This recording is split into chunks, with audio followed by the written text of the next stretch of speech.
Bonjour à tous, je suis Gilles Mansillon et je viens à vous aujourd'hui pour vous saluer, vous souhaiter une excellente journée et pour célébrer cette nouvelle lune en Cancer.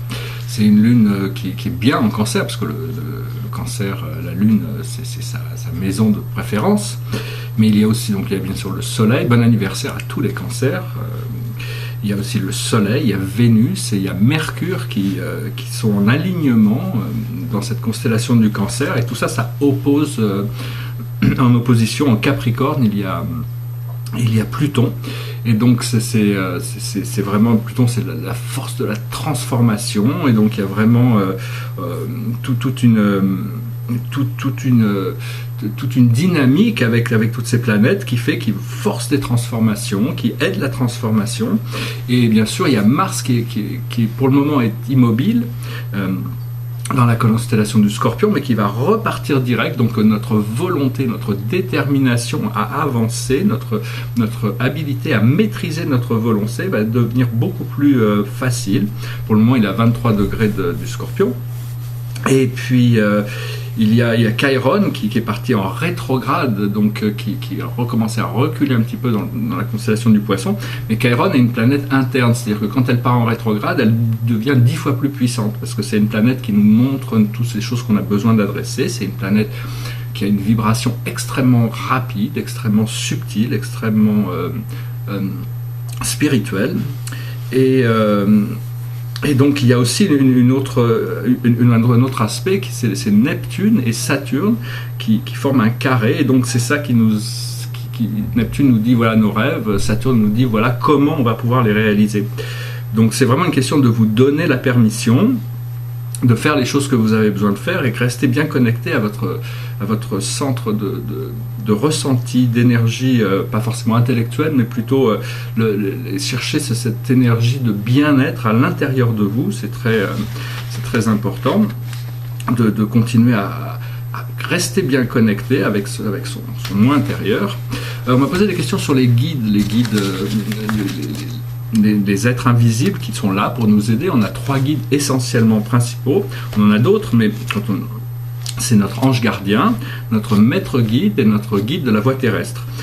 Alors pour les appeler, il suffit de leur demander, ils sont toujours là, ils sont toujours conscients de leur mission de service envers nous. C'est juste qu'il faut avoir plus confiance, il faut avoir déjà confiance, c'est d'arriver à établir un contact de télépathie, ce qui leur permet de vous envoyer des informations quand vous en avez besoin. Et donc votre maître guide, c'est celui qui s'occupe de votre voie spirituelle. Votre maître de la voie terrestre, c'est celui qui va vous aider avec toutes les choses du monde terrestre. Et votre ange gardien, c'est une sorte de liaison entre tout le monde spirituel. C'est vraiment des êtres très, très, très importants. Et puis il y en a d'autres aussi, mais bon, c'est vraiment votre famille, c'est vraiment eux qui sont là qui sont plus importants dans la direction de votre vie, avec votre famille d'âme, que toutes ces réflexions du monde extérieur. Alors bon, c'est vraiment, il faut vraiment essayer d'avoir des projections, des espoirs, des anticipations positives le plus possible pour passer du « je crains » à « j'espère » à « je sais ». Parce qu'une fois que vous savez quelque chose, ces choses arrivent. C'est-à-dire que si vous voulez voir quelque chose arriver, il faut déjà vous projeter dans l'énergie comme si c'était déjà fait. Et donc au plus vous pouvez faire ça, au plus vous pourrez vous rapprocher de cette expérience que vous cherchez à avoir. Et pour comprendre notre mission terrestre, il faut regarder les nœuds de la Lune. C'est-à-dire dans votre charte astrologique, ça vous donne un peu la direction de ce que vous avez besoin d'apprendre. Il est clair qu'avec le temps qui arrive, là, la 3e dimension, la dimension des 5 sens et de l'ego, va devenir de plus en plus difficile à maintenir. Mais par contre, la 5e dimension, la dimension de l'amour, de l'unité, de la connectivité, va devenir de plus en plus facile à intégrer. Pour le moment, il faut se débarrasser de tout ce qui nous encombre, tous ces programmes, ces croyances, ces habitudes, ces peurs, toutes ces choses qui nous empêchent d'être libres, parce que les 2 attributs principaux de notre divinité, c'est la liberté et la créativité. On est des créateurs. Et donc, il y a aussi cette lumière diamant qui va s'intégrer à travers l'été, le portail du lion, et le nouvel an galactique, il y a des nouvelles énergies, la lumière émeraude aussi, qui est le cœur émeraude, qui est une lumière très, très puissante, très, très, très réconfortante, une lumière qui peut aussi nous permettre de guérir beaucoup de choses à l'intérieur de nous, d'harmoniser. C'est une lumière qui est maintenue par l'étoile Régulus. Enfin bon, on est tous, c'est la fréquence qui est le cœur émeraude, c'est quelque chose qu'on doit cultiver, cette lumière émeraude, c'est une lumière qui vient du cœur.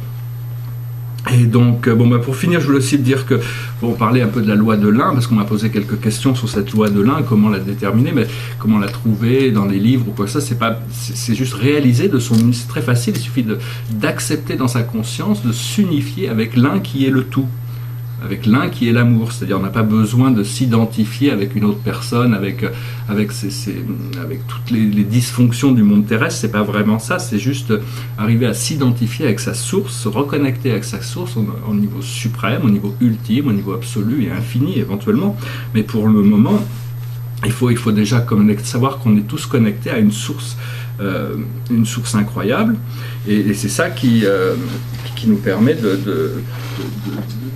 d'avancer, parce qu'au plus on peut s'identifier avec cette source,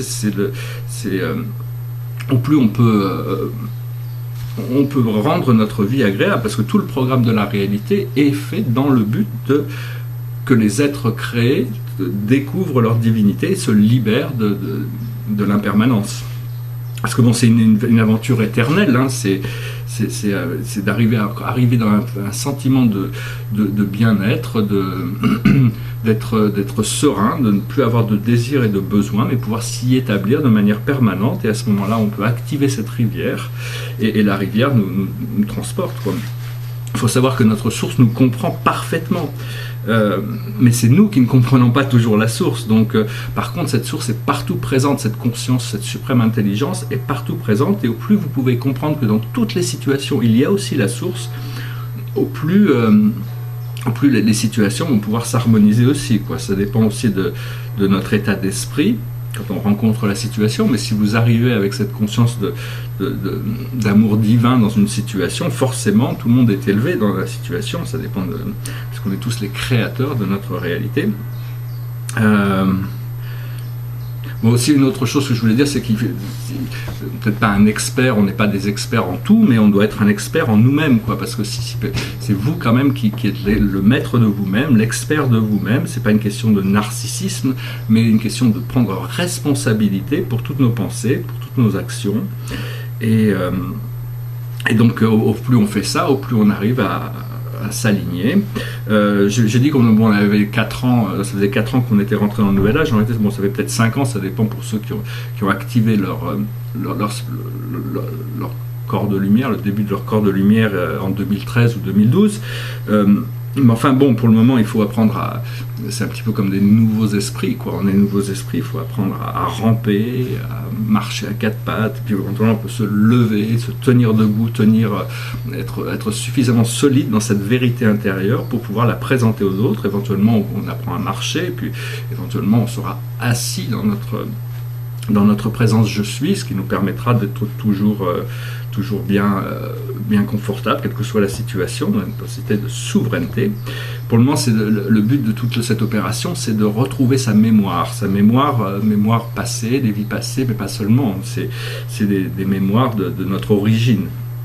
Il faut reconnaître les cadeaux, les dons qu'on reçoit et les utiliser pour arriver à en cultiver plus, à recevoir plus, et donc, mais déjà à travers l'appréciation pour ce que la vie ce qu'on a déjà dans notre vie.